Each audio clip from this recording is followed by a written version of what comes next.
Thank you. So up above, you will see the English translation of Walter Benjamin's The Theologico-Political Fragment. And although I'm giving a paper this evening, I prefer to think of myself as conducting a thought. And I had the idea that we might look together at this brief and important fragment. It opens up several questions about the status of religion in Benjamin's work, and I think perhaps my talk may have some resonances with Catherine Marabou's. Two questions tend to emerge when I teach this short text. One of them is whether Benjamin understands the divine as a purely immanent feature of the world. The second has to do with this notion of the rhythm of transience that appears in the text, and simply put, whether the rhythm of transience is itself transient. That is, it comes and goes, but not in a regular or law-like way. So let's just maybe take a moment to read it, if you can, from your perspective. And I'll then continue. Would you like me to read it out loud, or? Yes, Oh, okay. Only the Messiah himself consummates all history, in the sense that he alone redeems, completes. Okay? He alone, the Messiah, that is. The Messiah here. Hiya. Okay. Only the Messiah himself consummates all history, in the sense that he alone redeems, completes, creates its relation to the Messianic. For this reason, nothing historical can relate itself on its own account to anything Messianic. Therefore, the kingdom of God is not the telos of the historical dynamic. It cannot be set as a goal. From the standpoint of history, it is not the goal, but the end. Therefore, the order of the profane cannot be built up on the idea of the divine kingdom, and therefore theocracy has no political but only a religious meaning. To have repudiated with utmost vehemence the political significance of theocracy is the cardinal merit of Bloch's Spirit of Utopia. By the way, Benjamin did write a review of the Spirit of Utopia, which has remained lost. I'm still waiting for it. The order of the profane should be erected on the idea of happiness. The relation of this order to the Messianic is one of the essential teachings of the philosophy of history. It is the precondition of a mystical conception of history, containing a problem that can be represented figuratively. If one arrow points to the goal toward which the profane dynamic acts, and another marks the direction of Messianic intensity, then certainly the quest of free humanity for happiness runs counter to the Messianic direction. But just as a force can, through acting, increase another that is acting in the opposite direction, very Spenzistic, so the order of the profane assists, through being profane, the coming of the Messianic kingdom. The profane, therefore, although not itself a category of this kingdom, is a decisive category of its quietist approach. For in happiness, all that is earthly, seeks its downfall, and only in good fortune is its downfall destined to find it. Whereas, admittedly, the immediate Messianic intensity of the heart, of the inner man in isolation, passes through misfortune as suffering. To the spiritual restitutio in integrum, which introduces immortality, corresponds a worldly restitution that leads to the eternity of downfall. And the rhythm of this eternally transient worldly existence, transient in its totality, in its spatial but also in its temporal totality, the rhythm of Messianic nature is happiness. For nature is Messianic by reason of its eternal and total passing away, to strive after such passing, even for those stages of man that are nature, is the task of world politics, whose method must be called nihilism. That's my presentation. We can go home. That was done. Thank you.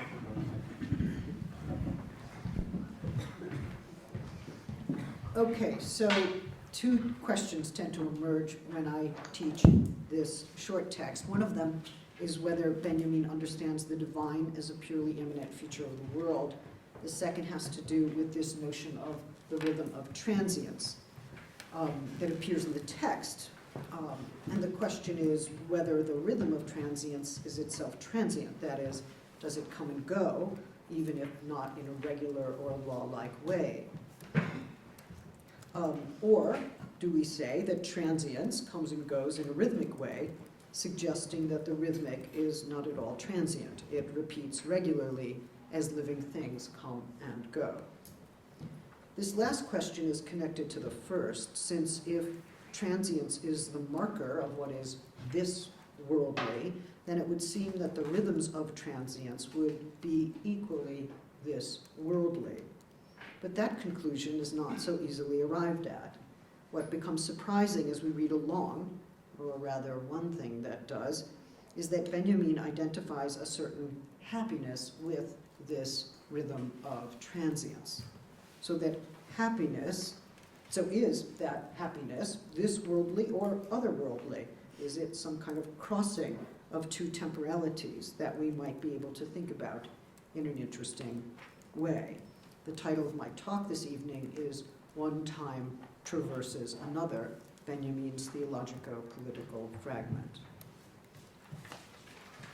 A few years ago, I offered a reading of this text in relation to Benjamin's A Critique of Violence that I won't recapitulate for you this evening. I was surprised to learn that some readers thought that in that context, sacred life, in that essay, I think it's called Sacred Life and the Critique of Violence, I incorporated the divine into life itself, or found it incorporated there in Benjamin's text, and in so doing made the divine into a purely immanent feature of the world.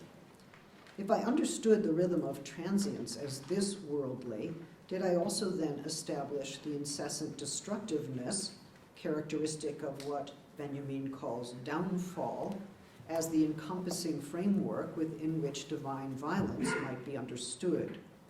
At stake is whether what makes a particular kind of violence divine is the same as what makes a particular understanding of downfall eternal. If you don't know A Critique of Violence, it's okay. I won't be working with that, but I'm just using it here for a brief introduction to the problem. If the divine is destructiveness, if it's figured as destructiveness, as it is in that Benjaminian essay, does it follow that violence and downfall, or even violent downfall of this or that regime or some other existing state of affairs, is a certain action of the divine in action? Although it may not seem immediately related, I want to suggest that this last set of questions is related to a broader theological one, namely whether the Messianic can appear or reveal itself in history. In my reading of Benjamin, the Messianic does not and cannot follow the trajectory of revelation. Rather, it is figured time and again in Benjamin's work as the traversal of one temporal modality in and through another. In the Theologico-Political Fragment, the Messianic figures the failure of the historical to signify the divine, which is one reason why the Messiah cannot be an historical instantiation of the divine. The Messianic, understood not as a human figure, becomes the recurrent and rhythmic downfall or falling away that characterizes the transience of all living things. A strange way to think about the Messianic, perhaps. The eternal thus traverses the transient without exactly becoming transient and losing its status as the eternal. In the Theses on the Philosophy of History, Benjamin's text, it is the history of the oppressed that flashes up within present time, disrupting its continuity and contesting its progressive claim. In each case, we have to understand how one time traverses another without precisely that first time becoming absorbed and contained by the time traversed.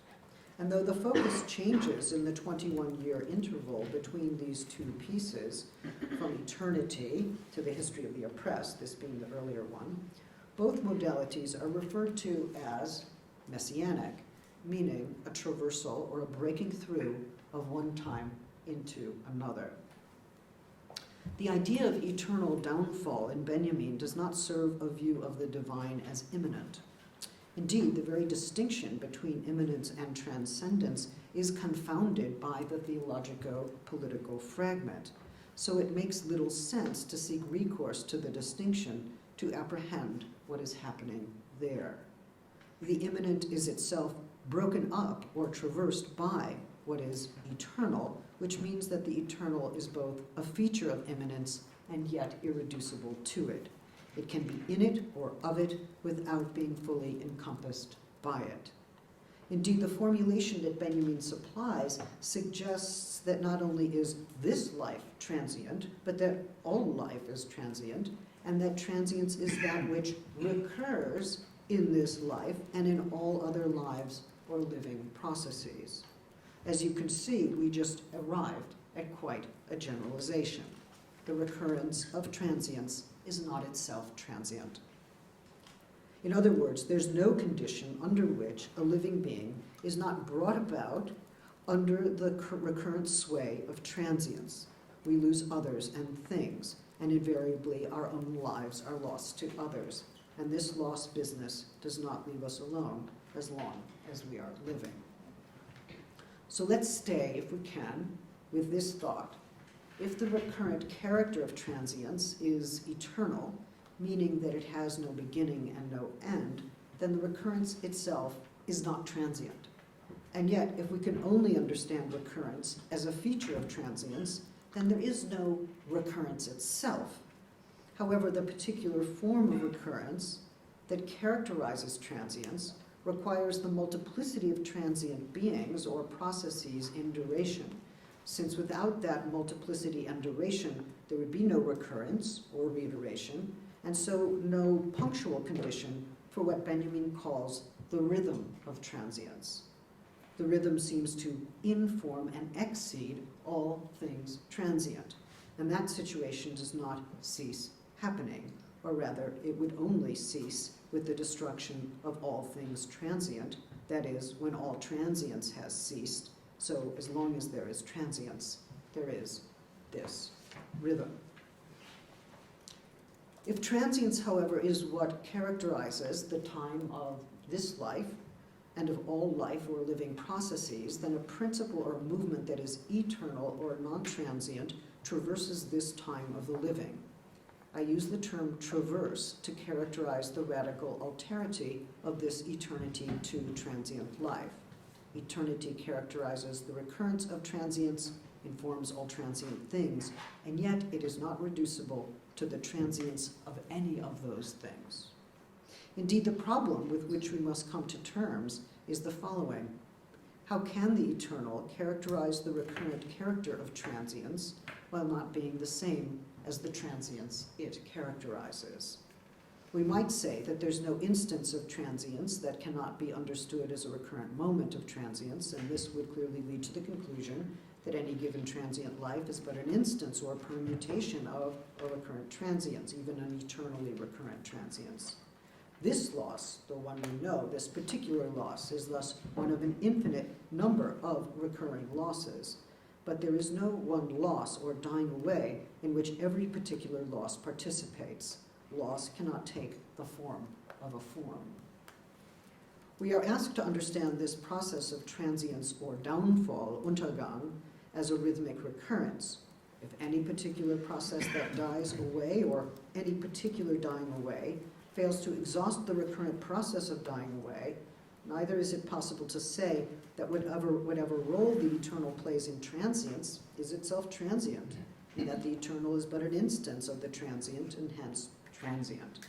The eternal recurrence of the transient is, I repeat, not transient, So even as we must understand this eternal recurrence as specifically characterizing transience, it's never absorbed or defeated by the transience that it characterizes.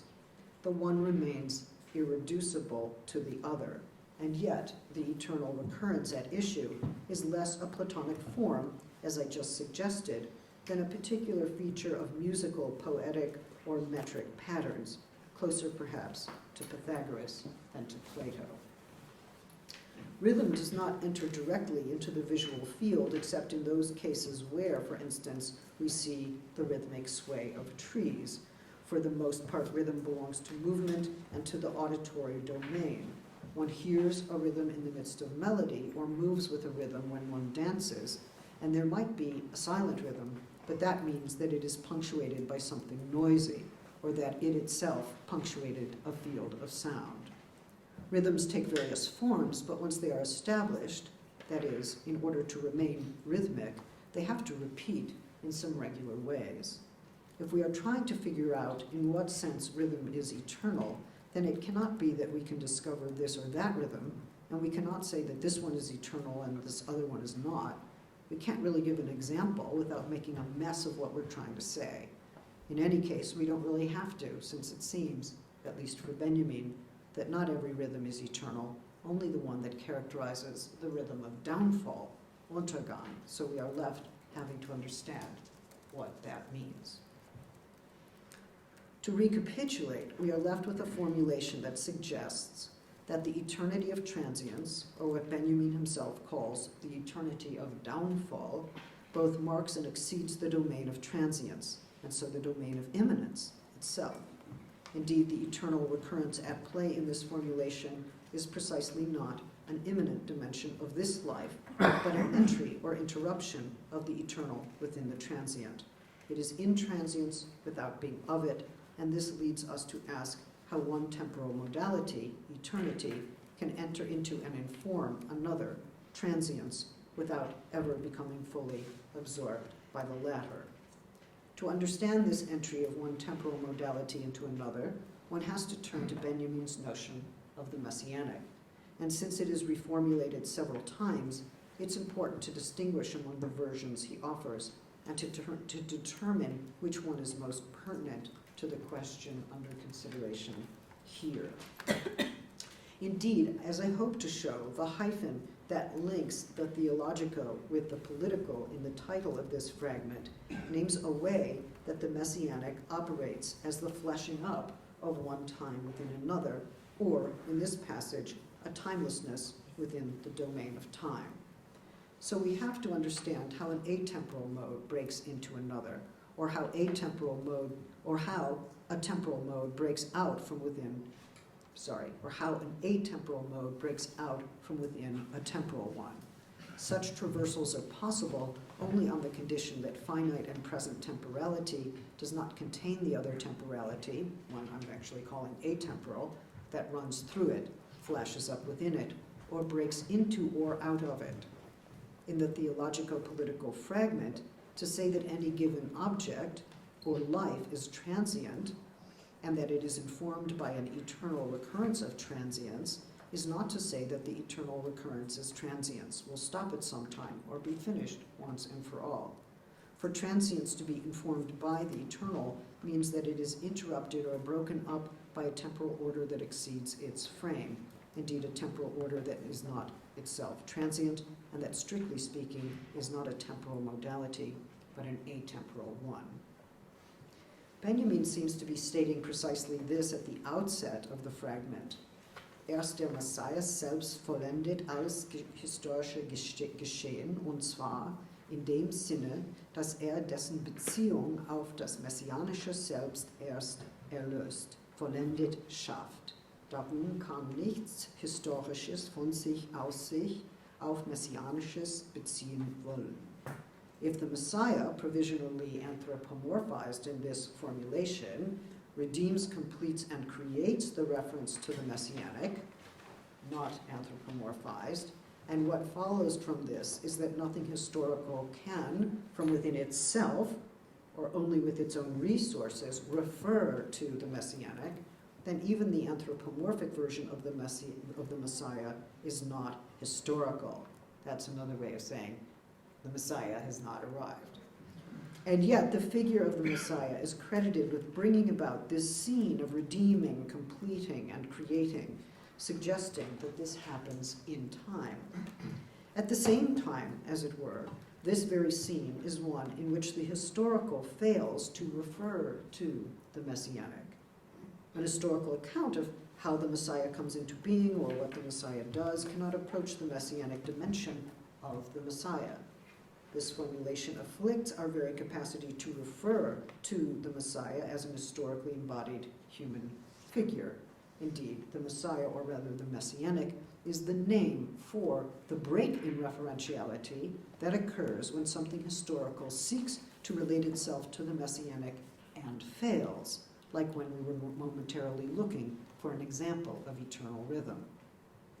The historical action of a person, as well as the historical understanding of Messianic power, cannot properly refer to the ahistorical dimension of the Messianic. It can only do this through an allegory whose very temporal presuppositions, usually narrative sequence, belie the way the Messianic works. Of course, this does not mean that there's no correspondence between the historical and the Messianic, only that it is one for which no allegorical decoding will work. Hence, when Benjamin writes, the spiritual restitutio integrum, which introduces immortality, Unsterblichkeit, corresponds and spricht to a worldly restitution that leads to the eternity of downfall, this is hardly a one-to-one correspondence that we might expect from traditional allegory. The relation is neither one of mirroring nor of analogy. The problem is immediately apparent, since in what sense can downfall function as a restitution? Restitution implies that what has been lost is restored to its rightful place, or that an equivalent compensation makes good the loss. But in what sense can downfall satisfy either of those two possible meanings of restitution? And if it can be neither reparation nor compensation, how do we interpret its meaning or effect? The above translation cuts short this rather complex passage, which continues this way. And the rhythm of this eternally transient worldly existence, dieses ewig Vergehenden, transient in its totality, actually the temporal totality of a passing worldly, sorry, that's as good as I can do, in its spatial but also in its temporal totality, the rhythm of messianic nature is happiness, and then the penultimate line, for nature is messianic by reason of its eternal and total passing away, Vergängnis. So the spiritual restitution that introduces immortality, Unsterblichkeit, corresponds to a worldly situation in which eternity emerges as a feature of downfall. But this suggests that a passage from the worldly to the eternal has to take place. The idea of immortality presupposes that a mortal human seeks to overcome his or her finite condition. But the eternal, die Ewigkeit, vacates that anthropocentric presumption. So Unsterblichkeit is really not dyingness, but Ewigkeit is eternalness.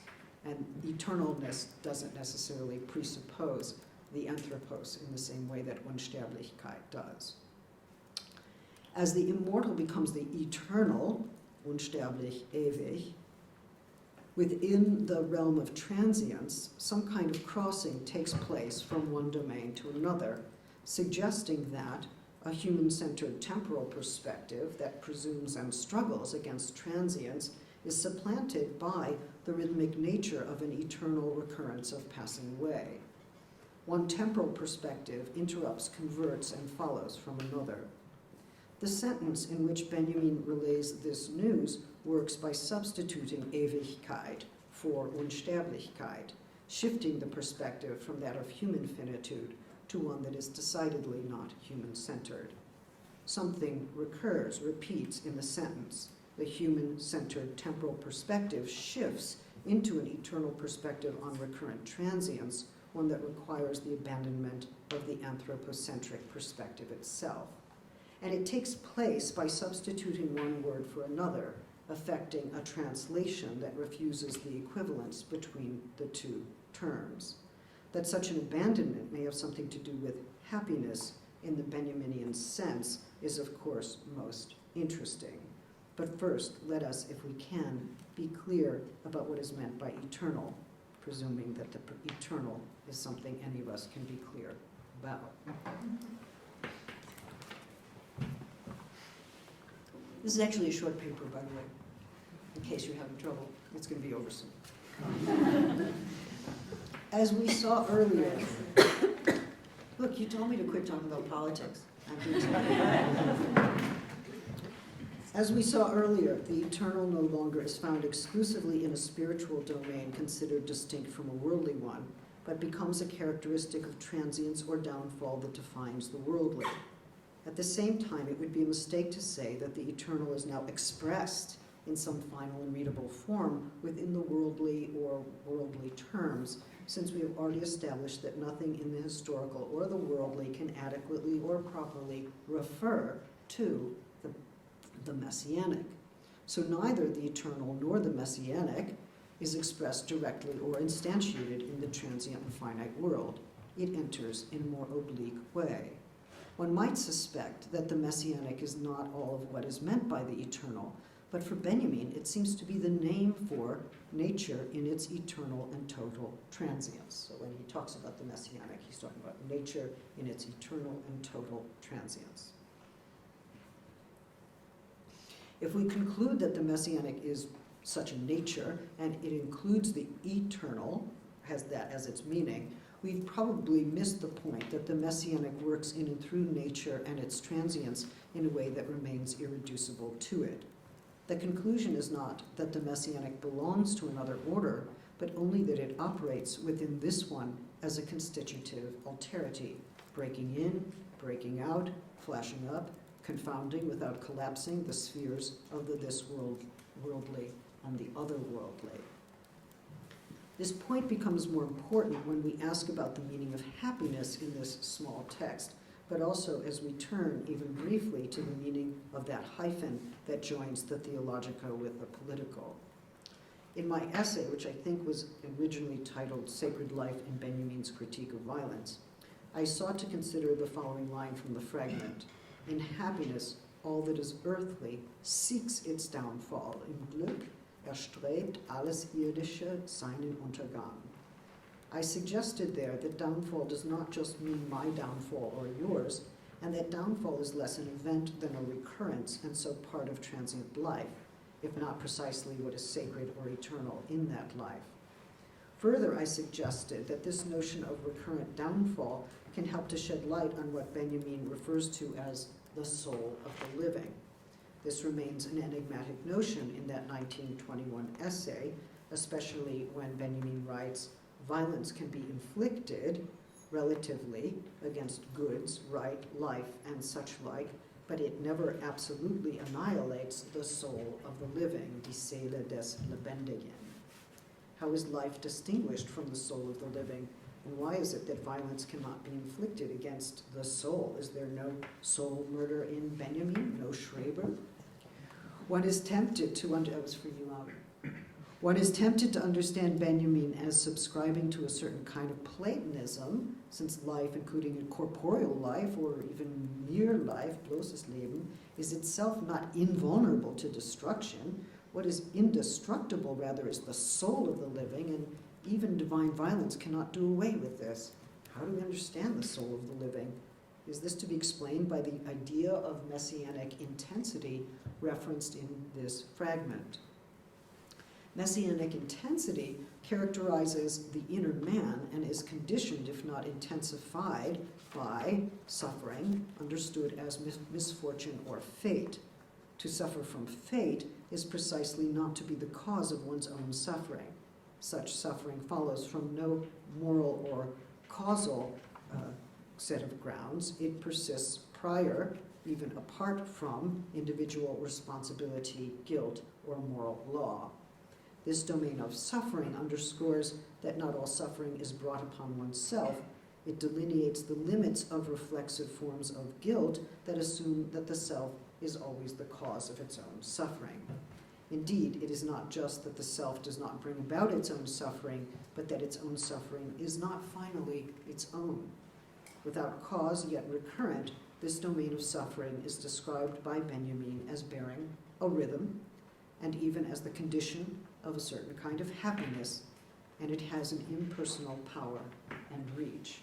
He writes, "The rhythm of this eternally transient worldly existence, transient in its totality, in its spatial but also its temporal totality, the rhythm of messianic nature is happiness." Can we understand happiness as the apprehension or the undergoing of the rhythm of transience?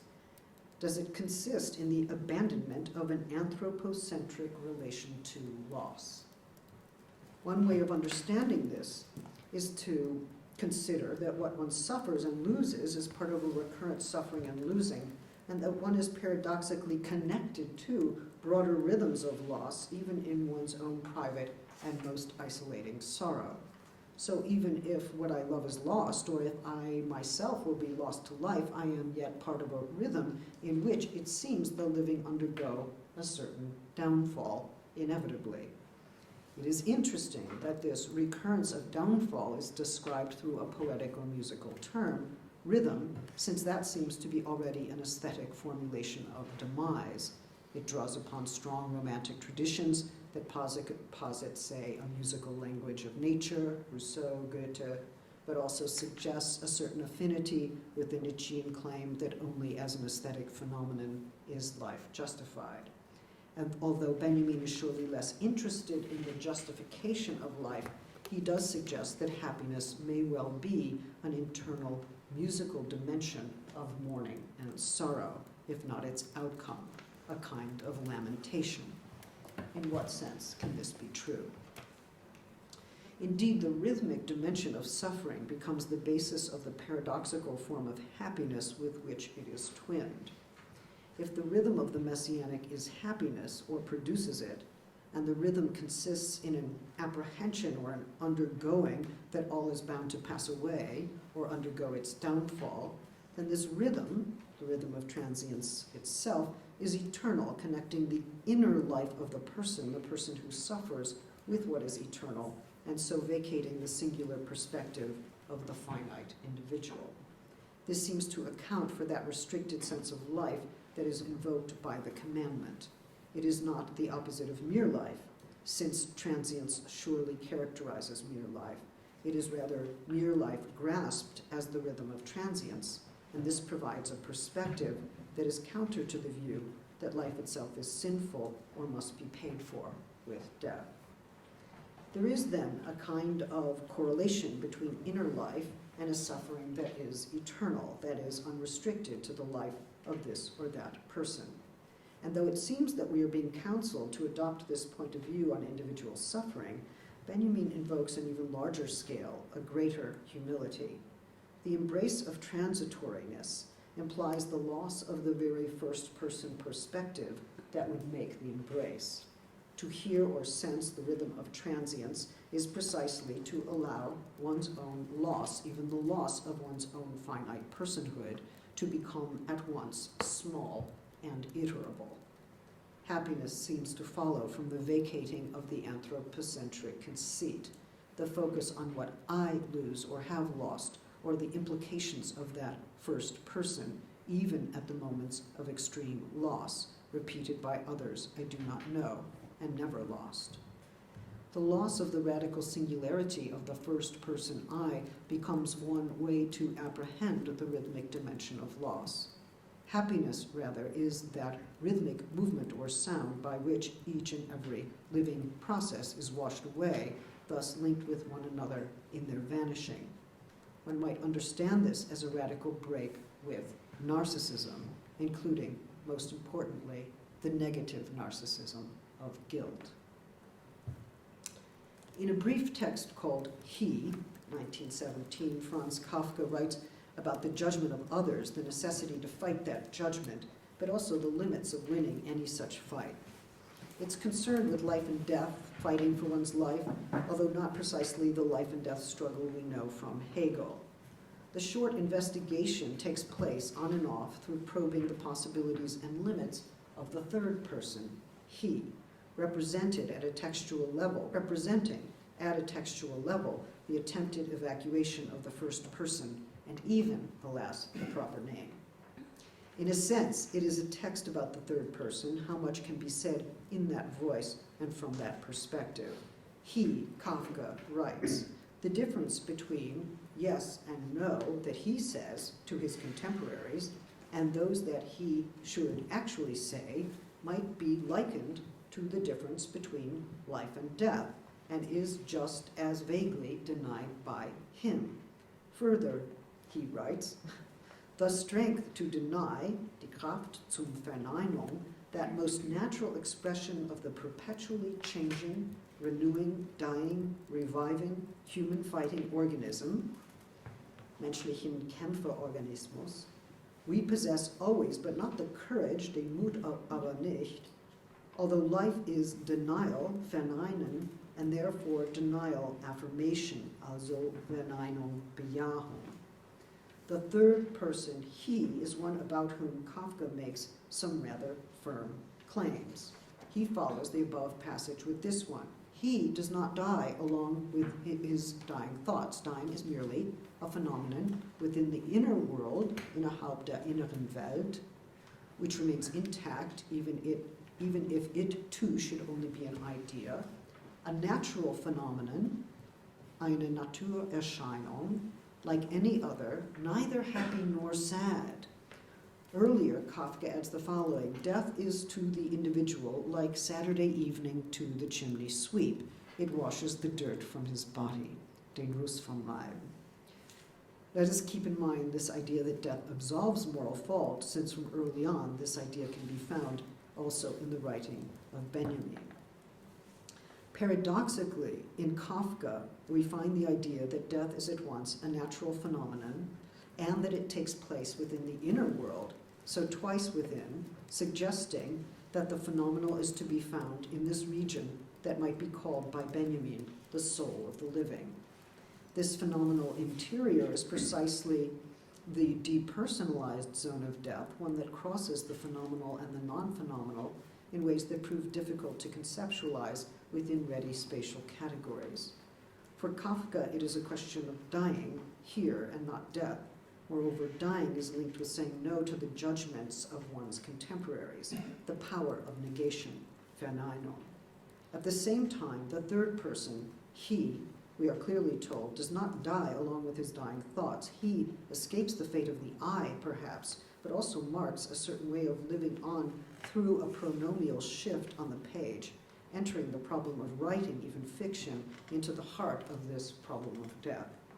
That dying belongs to him, but also to every possible third person, establishing us all as the he or she about whom others might one day comment or already have.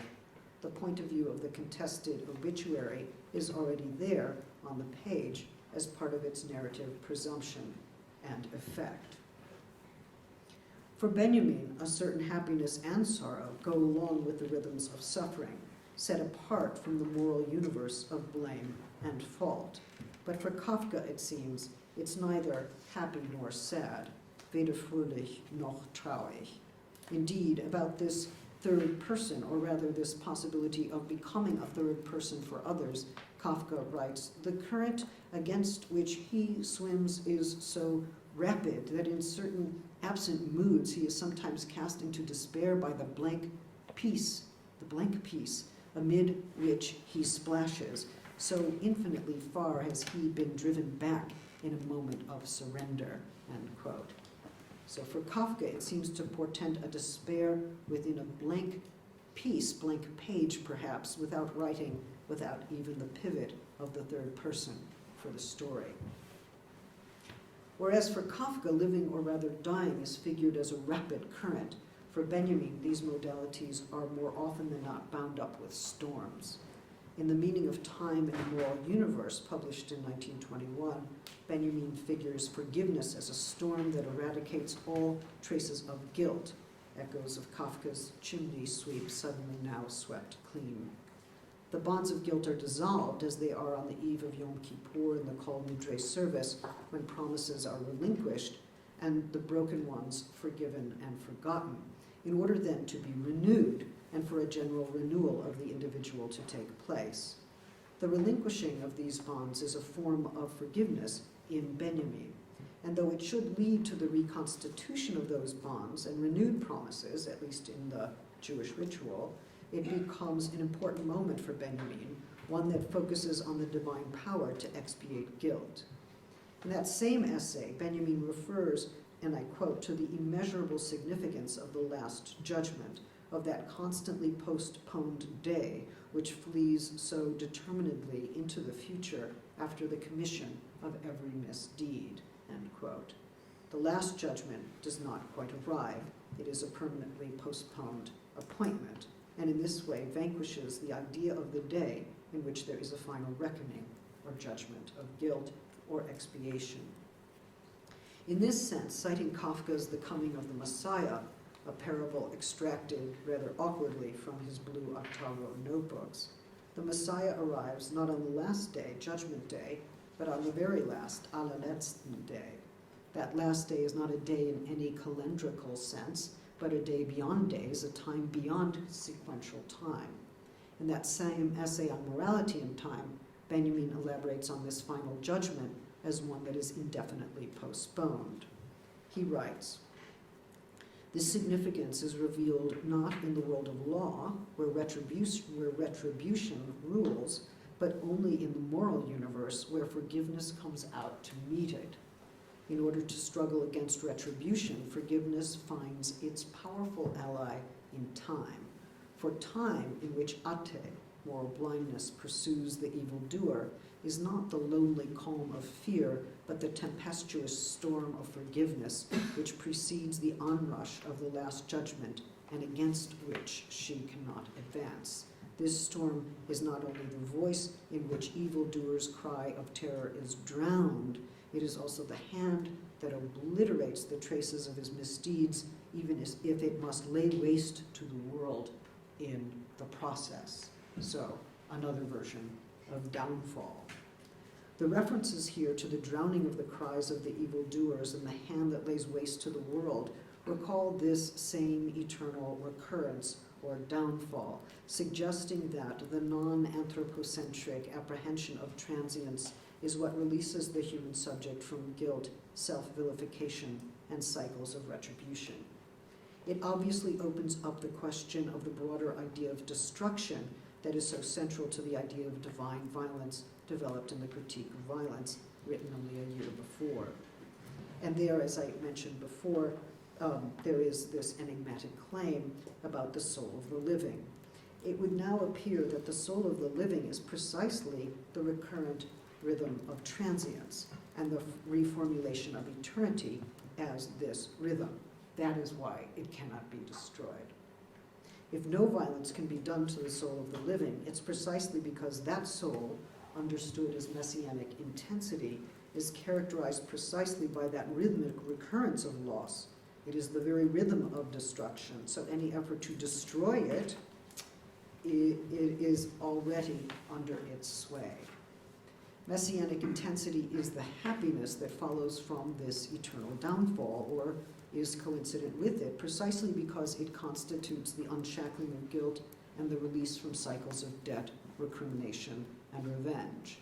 In a sense, we are tracking a specifically Jewish departure from the cycles of Greek tragedy. This particular form of happiness does not imply that we should all be happy that we will pass away, or that we will inevitably lose those whom we love most. Neither does it mean that we ought to pursue a politics that mandates the destruction of living beings.